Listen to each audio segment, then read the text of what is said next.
Viva poong Jesus Nazareno, awit at papuri, alay namin sa'yo. Dinggin ang dalangin at pagsamo ng bayan mo.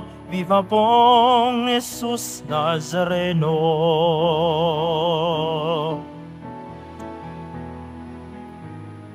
Tayo ngayon ay magtipon, sambahin ang poon. Magdiwang tayo sa ating debosyon, purihin ang Panginoon. Viva po Jesus Nazareno, awit at papuri, alay namin sa'yo. Dinggin at dalangin at pagsamo ng bayan mo. Viva po Jesus Nazareno.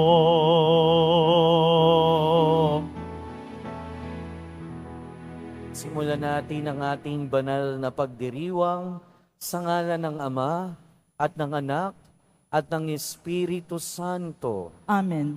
Ang pagpapala ng ating Panginoong Hesukristo, ang pag-ibig ng Diyos Ama, at ang pakikipagkaisa ng Espiritu Santo naway sumainyong lahat. At sumairin. Mga kapatid, tinipon tayo bilang kaanib ng angkan ng Diyos. Kaya dumulog tayo sa mawaing Panginoong nagpapatawad ng lubos. Sinugong tagapagpagaling sa mga nagsisisi, Panginoon, kaawaan mo kami. Panginoon, kaawaan mo kami. Dumating na tagapag-anyayang mga makasalanan ay magsisi, Kristo, kaawaan mo kami. Kristo, kaawaan mo kami. Nakaluklok ka sa kanan ng Diyos Ama para ipamagitan kami. Panginoon, kaawaan mo kami. Panginoon, kaawaan mo kami. Kaawaan tayo na makapangyarihang Diyos, patawarin tayo sa ating mga kasalanan at patnubayan tayo sa buhay na walang hanggan. Amen. Manalangin tayo.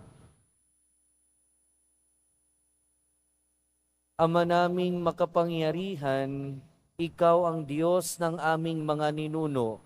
Niloob mong sina Joaquin at Santa Ana ay maging magulang ng mahal na Birheng, ina ng nagkatawang taong anak mo. Bilang tugon sa dalangin ng mag-asawang banal, mapakinabangan nawa sa pangako mo ang iyong sambayanan. Sa pamamagitan ni Hesukristo, kasama ng Espiritu Santo, magpasawalang hanggan. Amen. Magsiupo muna ang lahat.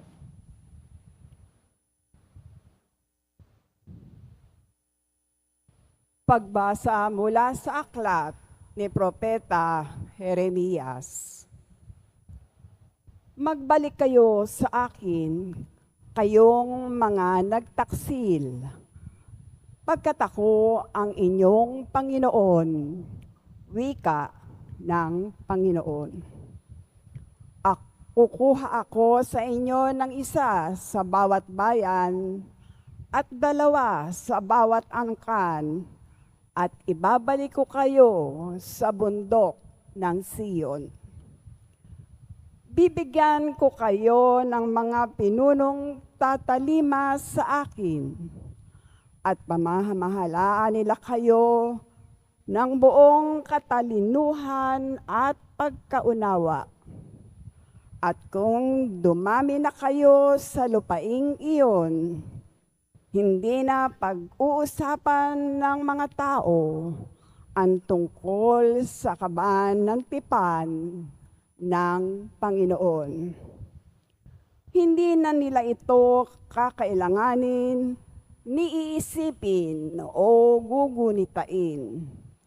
At hindi na rin nila sila gagawa ng ibang kaban.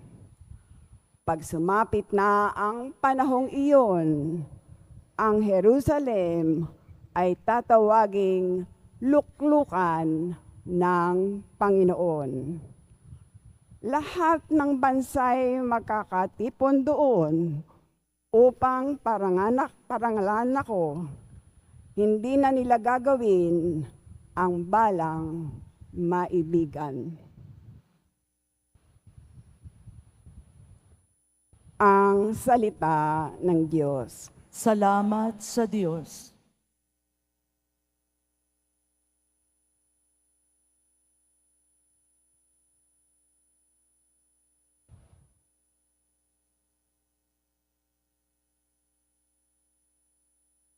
Pumapatnubay na Diyos ay pastol na kumukupkup. Pumapatnubay na Diyos ay pastol na kumukupkop. Mga bansa, pakinggan ninyo ang sabi ng poon at ipahayag ninyo sa malalayong lupain. Pinapangalat ko ang mga anak ni Israel, ngunit sila'y muli kong titipunin at aalagaan, gaya ng pagbabantay ng isang pastol sa kanyang mga tupa. Pumapatnubay na Diyos ay pastol na kumukupkop. Sapagkat tinubos ng poon si Jacob at pinalaya sa kapangyarihan ng kaaway na lubhang makapangyarihan at malakas. Aakyat silang nagsisigawan sa tuwa patungo sa bundok ng Siyon. Tigib ng kaligayahan dahil sa mga pagpapala ng poon. Pumapatnubay na Diyos ay pastol na kumukupkop. Kung magkagayon, sasayaw sa katuwaan ang mga dalaga, makikigalak pati mga binata't matatanda. Ang kanilang dalamhati ay magiging tuwa. Papalitan ko ng kagalakan ang kanilang kalungkutan. Pumapatnubay na Diyos ay pastol na kumukupkop. Magsitay na po ang lahat.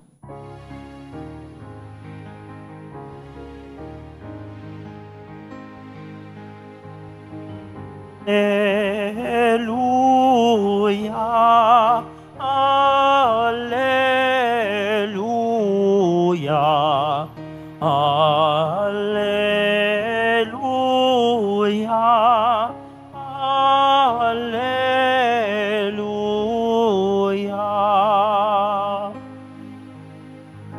Ang salita mula sa Diyos,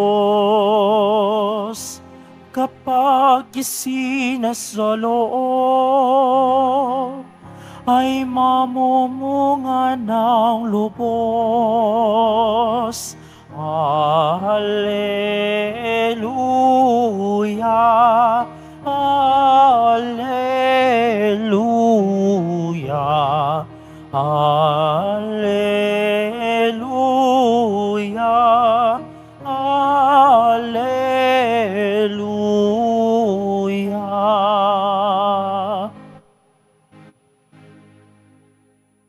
Sumainyo ang Panginoon. At sumaiyo rin.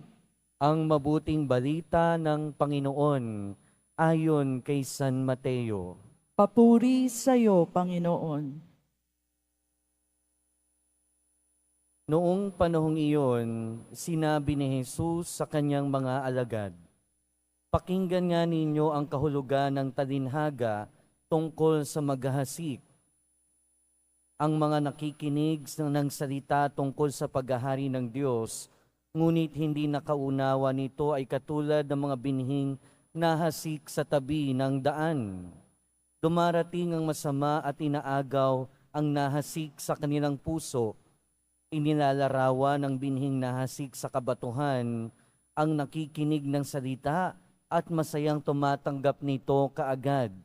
Ngunit hindi ito tumitimo sa puso, kaya't hindi sila nananatili. Pagdating ng kapighatian o pag-uusig dahil sa salita, agad silang nanglalamig. Inilalarawan naman ng nahasik sa dawagan ang nakikinig ng salita, ngunit naging abala sa mga bagay ukol sa mundong ito at naging maibigin sa mga kayamanan. Ano pat ang salita'y nawalan na ng puwang sa kanilang puso, kaya't hindi makapamunga. At inilalarawan ng naghahasik sa matabang lupa ang mga nakikinig ng salita at nakauunawa nito. Sila'y namumunga, may tig 100, may tig 60, at may tig 30. Mga kapatid, ang mabuting balita ng Panginoon. Pinupuri ka namin, Panginoong Hesukristo. Magsipo muna ang lahat. Welcome po sa Minor Basilica and National Shrine of Jesus Nazareno. At ngayon ay Friday, and Friday is Quiapo Day, araw ng ating pagdedebosyon sa mahal na poong Jesus Nazareno. Kaya magandang umaga po sa inyong lahat. Mga kapatid, ngayon pinagdiriwang natin ang kapistahan ni Santa Ana at San Joaquin, ang mga magulang ni Mama Mary at syempre mga lolo at lola niyang ating Panginoong Hesukristo. Mga kapatid, usually sa mga magulang nang gagaling o di kaya sa mga lolo at lola nang gagaling yung ating paghuhubog. Hindi lang sa buhay natin, pero pati sa ating pananampalataya. Marami sa atin, naaalala na nung mga bata pa tayo, tuwing 6:00, nag-i-angelus, o di kaya naman nagro-rosaryo. Marami din sa atin, naaalala natin na yung mga magulang natin, o di kaya naman yung lolo o lola, ay dinadala tayo lagi sa simbahan. Kahit nga minsan, di ba, ayaw natin. Mga kapatid, ganito yung kalagayan ng naging buhay ni Mama Mary sa piling ng kanyang mga magulang, ni Santa Ana at San Joaquin. Konti lang yung alam natin tungkol sa kanila dahil hindi naman naisama sa Biblia yung tungkol sa kanila. Nagkaroon lang tayo ng idea tungkol sa kanilang pangalan na Joaquin at Ana dahil sa tinatawag na Proto-Evangelium of James. Ibig sabihin, ito yung kasulatan na hindi isinama sa Biblia. Pero ang importante, alam natin na syempre, nagkaroon ng magulang, ng mabuting magulang si Mama Mary at sila ang naging daan para magkaroon ng malalim na pananampalataya ang kanilang anak, si Mama Mary, at tayo bilang mga Kristiyano, yung iba sa atin dito, marami sa atin, mga magulang, lolo at lola, isa sa mga responsibilidad natin bilang binyagan ay ipamana, ibigay at ibahagi, lalo na sa pamilya natin, ang salita ng Diyos, ang pananampalataya. Kaya kung nakapunta kayo, di ba, sa binyag, lagi ang sinasabi, ibinibigay, lagi ang sinasabi sa binyag, na ang responsibilidad ng mga magulang, pati ninong at ninang, ay ibigay, ipalaki o palakihin sa pananampalataya yung batang binibinyagan. Sa ating ebanghelyo, narinig natin yung kadugtong ng ebanghelyo nung isang araw. Nung isang araw, narinig natin yung talinhaga tungkol sa maghahasik. At ngayon naman, narinig natin yung explanation noon. Kung titignan natin, iba't iba yung klase ng lupa na pinaglaglagan ng mga binhi ayon sa ating Panginoong Hesukristo. At iba't iba yung pinaglaglagan ng mga binhi dahil iba't ibang klase ng tao yung pinararatingan ng salita ng Diyos. So in other words, tayo mga tao, may iba't ibang klase tayo ng pakikinig sa salita ng Diyos. Unang-una, may mga tao na ayaw naman talaga makinig. 'Di ba? May mga tao na ayaw naman talaga makinig. Well, minsan kasi hindi natin napapansin na ang salita ng Diyos, hindi lang naman nanggagaling sa pagpapahayag nito sa misa. Ang salita ng Diyos, hindi lang din naman nanggagaling sa pagbabasa natin ng Biblia.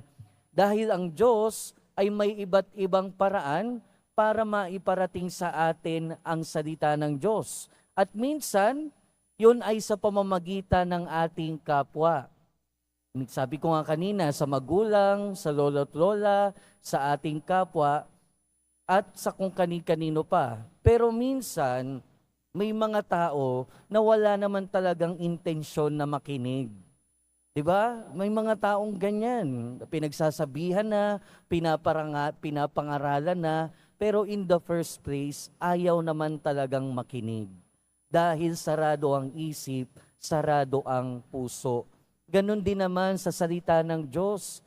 Kaya tingnan natin yung sarili natin, no? Kung tayo ngayon nakaupo dito, willing ba talaga tayo makinig? O baka naman bago pa magsalita si Father, talagang sarado na ang isip, sarado na ang puso, wala naman talagang intensyon na makinig. Kaya ang paalala sa atin, unang-una, no? Tignan natin yung sarili natin. Tayo ba ang klase ng nakikinig na hindi naman talaga nakikinig? Pangalawa, may mga tao na nakikinig nga pero sa umpisa lang. 'Di ba? Sa buhay natin, sa totoong buhay natin, maraming mga nauuso. 'Di ba? Maraming mga nauuso. Uso ngayon, bukas wala na. May time na nung nakaraan, usong-uso yung lato-lato. Minsan nga may naririnig pa ako dyan sa labas naglalaro. Pero ngayon, wala na. Lipas na. Parang ganun din minsan tayo pag nakarinig ng salita ng Diyos. Minsan, nasa-struck tayo ng salita ng Diyos, tinatamaan tayo, ay, ang ganda ng sinabi ni Father. Ay, ang ganda nung narinig ko doon sa pagbasa. Ay, ang ganda nung sinabi ni Jesus doon sa Ebanghelyo. Wow! And then pagkatapos, wala na. Hanggang doon na lang. Nakalimutan na. Move on na uli. Kasi minsan, natatouch tayo ng salita ng Diyos, tinatamaan tayo ng salita ng Diyos, pero may kulang. Ang kulang ay ang magnilay, pag-isipan, at isabuhay ang salita ng Diyos. Kaya minsan, no, maririnig ang salita, maaantig, tapos wala na. Minsan naman, yun yung pangalawa. At pangatlo, meron namang sobrang busy, talagang hindi na makapasok yung salita ng Diyos. 'Di ba?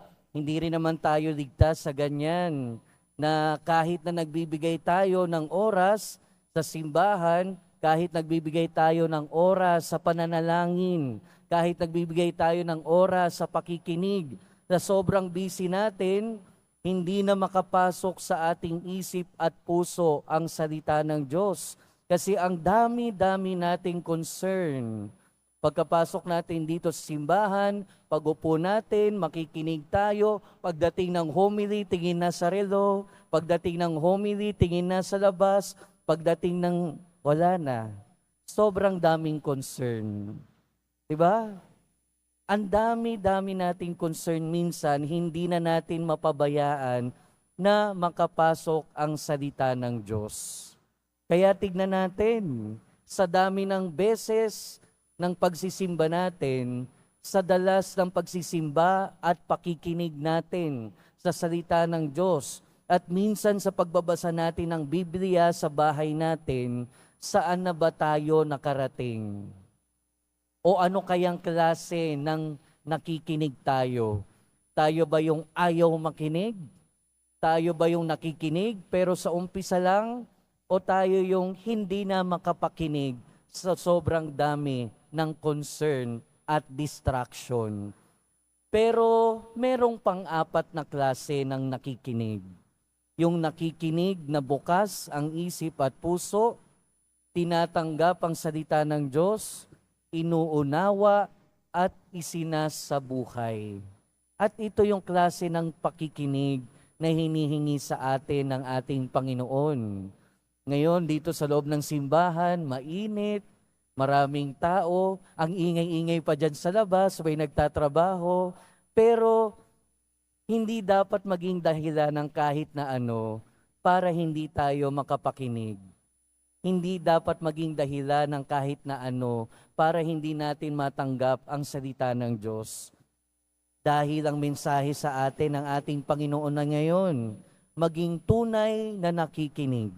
Ang nakikinig na bukas ang isip, bukas ang puso, tinatanggap ang salita at sinasabuhay ang salita. Hindi lang yung salita na nanggagaling sa simbahan, kundi pati yung mga salita na nanggagaling sa ating kapwa. Amen. Magsitayo na po ang lahat.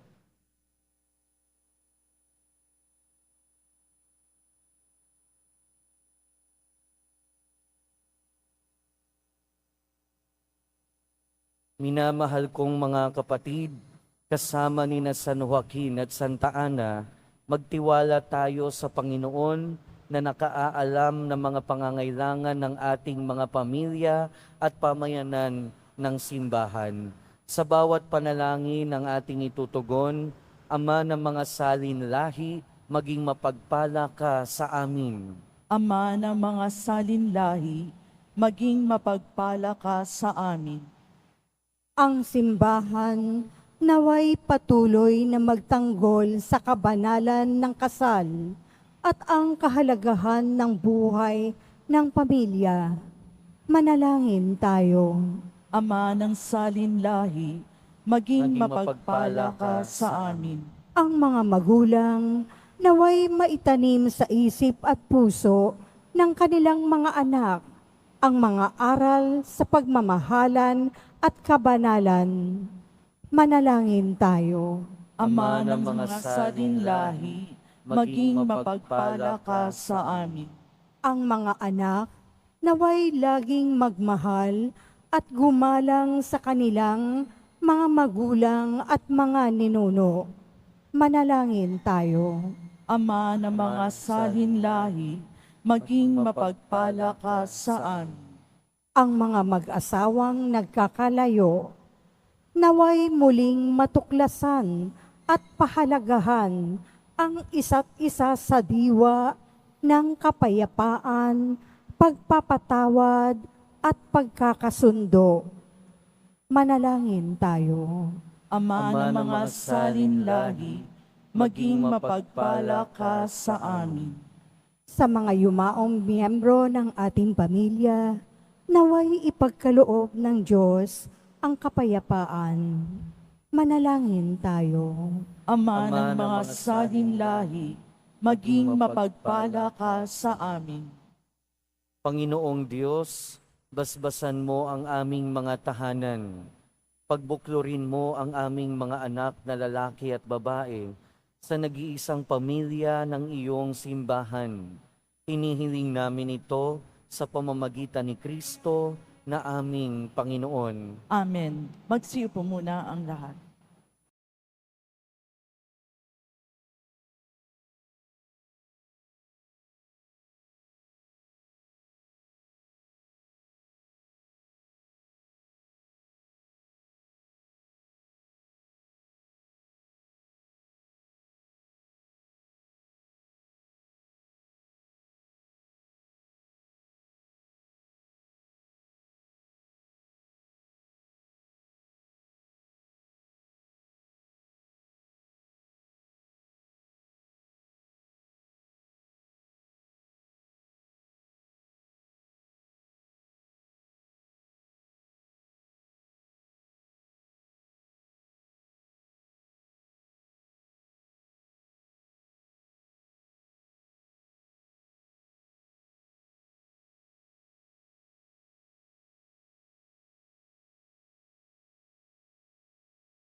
Po ang lahat.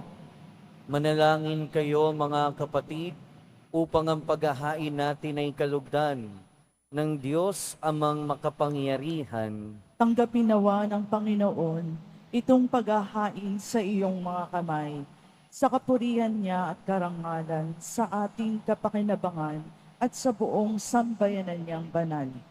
Ama namin lumikha, tanggapin mo ang hain namin ngayon, upang sa pagpapala mo kay Abraham at sa kanyang lahi, kami pagindapating makasalo sa pamamagitan ni Hesukristo, kasama ng Espiritu Santo, magpasawalang hanggan. Amen. Sumainyo ang Panginoon. At sumairin, Itaas sa Diyos ang inyong puso at diwa.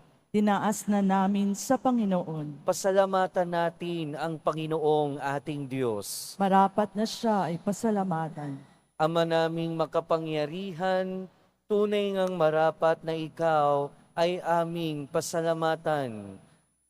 Ang pagpaparangal sa iyong kabutihay lagi mong pinaalingaw-ngaw sa iyong sambayanan, sa pagkakaroon ng mga kaanib na maasahan at tapat tulad mo sa pananagutan, upang magbunga ang punyagi ng iyong anak na sa iyong pag-ibig kami makatulad.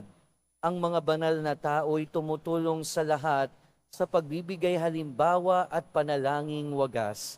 Kaya kaysa ng mga anghel na nagsisiawit ng papuri sa iyo, nang walang humpay sa kalangitan, kami nagbubunyi sa iyong kadakilaan.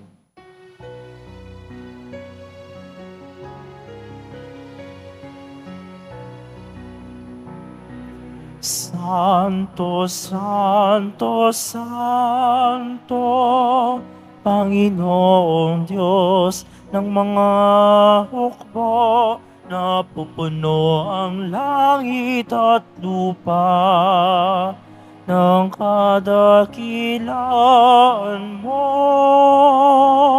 Hosana sa kaitaasan, pinagpala ang naparirito sa ngalan ng Panginoon. Hosana sa kaitaasan.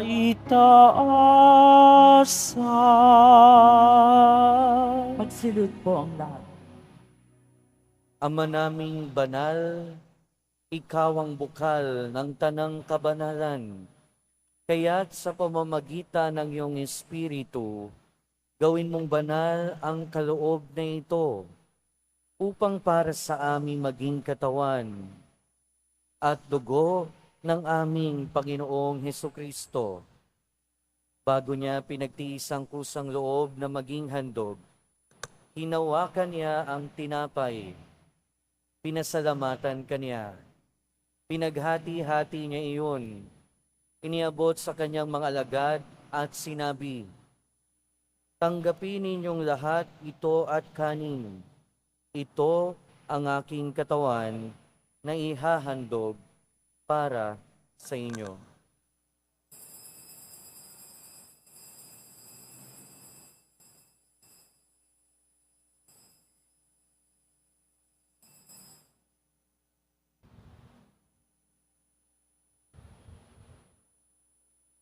Hindi naman noong matapos ang hapunan, hinawakan niya ang kalis. Muli kanyang pinasalamatan. Iniabot niya ang kalis sa kanyang mga alagad at sinabi, "Tanggapin ninyong lahat ito at inumin. Ito ang kalis ng aking dugo, ng bago at walang hanggang tipan. Ang aking dugo na ibubuhos para sa inyo at para sa lahat, sa ikapagpapatawad ng mga kasalanan. Gawin ninyo ito sa pag-alala sa akin."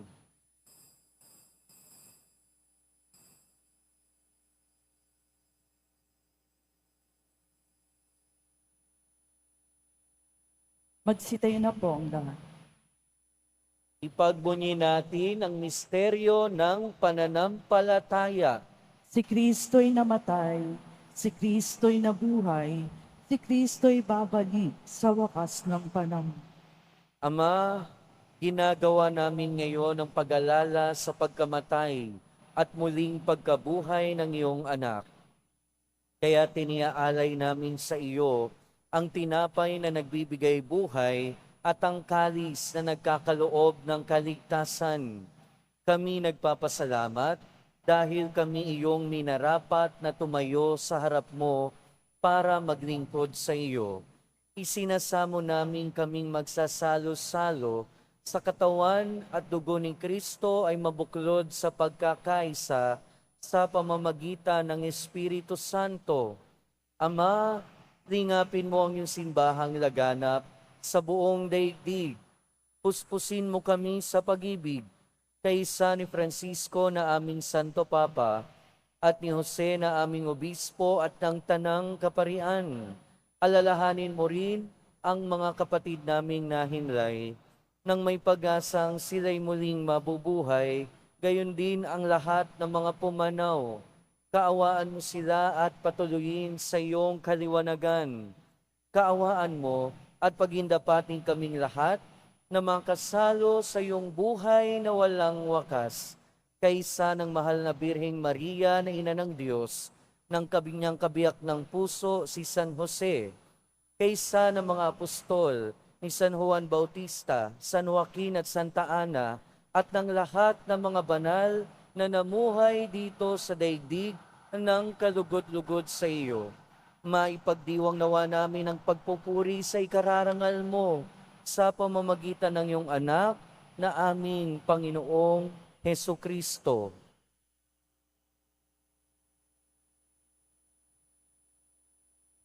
Sa pamamagitan ni Kristo, kasama niya at sa Kanya, ang lahat ng parangal at papuri ay sa iyo, Diyos amang makapangyarihan, kasama ng Espiritu Santo, magpasawalang hanggan.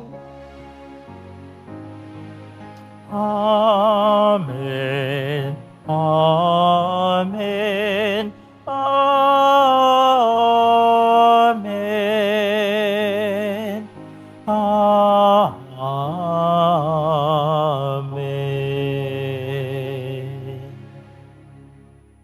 Sa tagubili ng mga nakagagaling na utos at turo ni Jesus na Panginoon natin at Diyos, ipahayag natin ng lakas loob.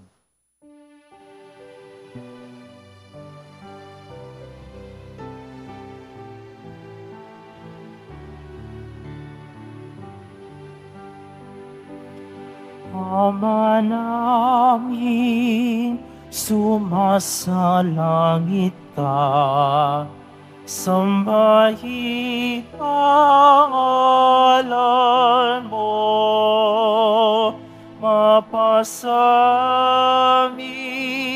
ang kaharian mo, sundin ang loob mo.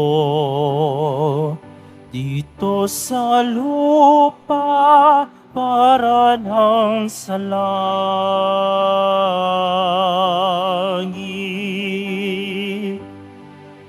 Bigyan mo kami ngayon ng aming kakanin sa araw-araw at patawarin mo kami sa aming mga sala para ng pagpapatawad namin sa nagkakasala sa amin. At huwag mo kami ipahintulot sa tukso at yadya mo kami sa lahat ng sama.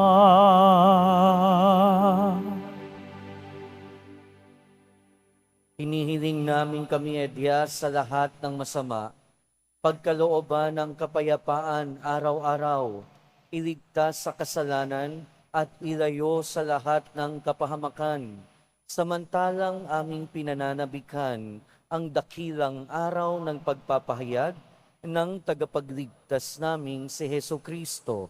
Sapagkat iyo ang kaharian at ang kapangyarihan at ang kapurihan magpakailanman. Amen. Panginoong Heso Kristo, sinabi mo sa iyong mga apostol, kapayapaan ang iniiwan ko sa inyo, ang aking kapayapaan ang ibinibigay ko sa inyo. Tunghayan mo ang aming pananampalataya at huwag ang aming pagkakasala. Pagkalooban mo kami ng kapayapaan at pagkakaisa ayon sa iyong kalooban, kasama ng Espiritu Santo, magpasawalang hanggan. Amen. Ang kapayapaan ng Panginoon ay laging sumainyo. At sumairi. Magbigayan kayo ng kapayapaan sa isa't isa. Peace be with you po. Peace be with you.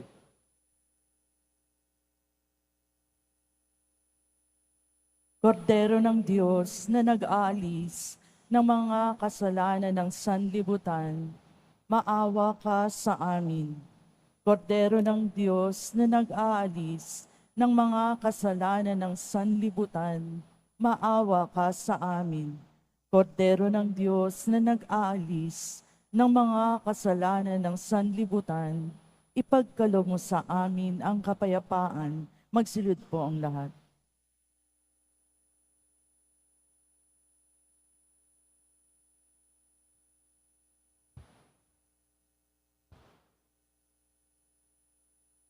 Ito ang kordero ng Diyos.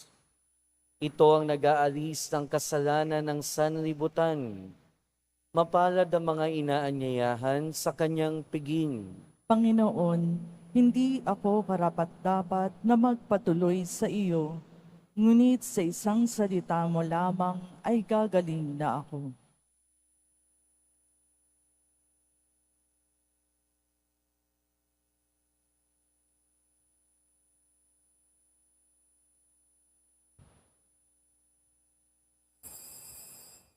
Para sa lahat ng tatanggap ng banal na komunyon, sasagot po tayo ng amen pagkasabi ng pari o ng lay minister ng katawan ni Kristo at isubo agad sa bibig bago mali sa harapan ng pari o lay minister.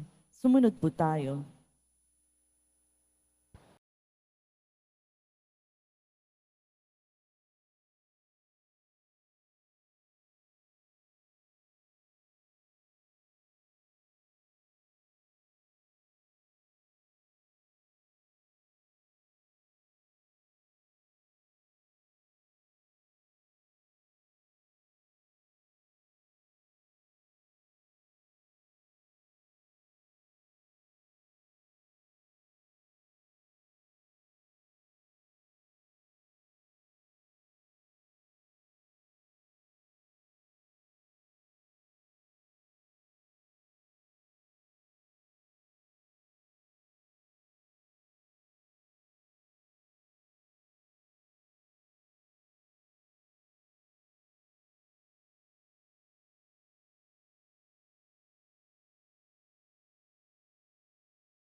Ama naming mapagmahal, Niloob mong isilang mula sa mga tao ang bugtong na anak mo, upang ang mga tao ay sumilang sa iyo bunga ng sakramento.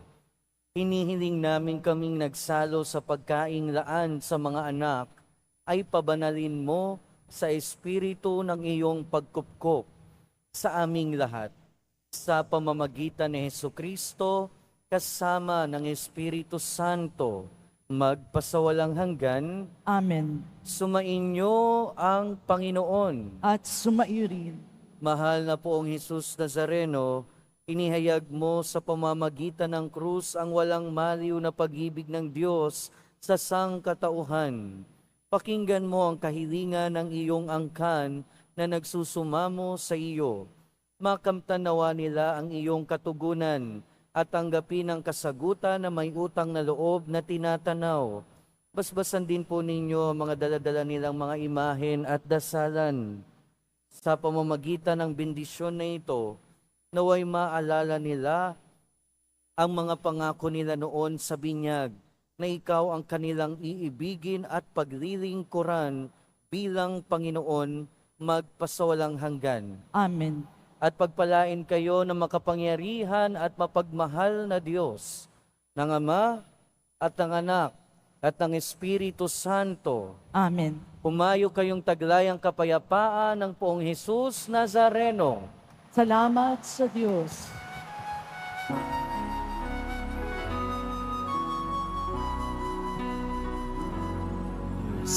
Padre Jesus Nazareno, sinasamba ka namin.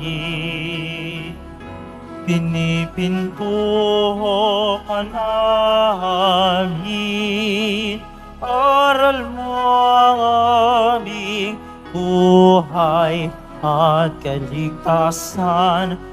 Nuestro Padre Jesus Nazareno, iligtas mo kami sa kasalanan. Ang krus mong kinamatayan ay sagisag ng aming kaligtasan. Nuestro Padre Jesus Nazareno, dinarangal ka namin. Nuestro Padre Jesus Nazareno, ninulwalhati ka namin. Nuestro Padre Jesus Nazareno, dinarangal ka namin. Nuestro Padre Jesus Nazareno, nilulwalhati ka namin.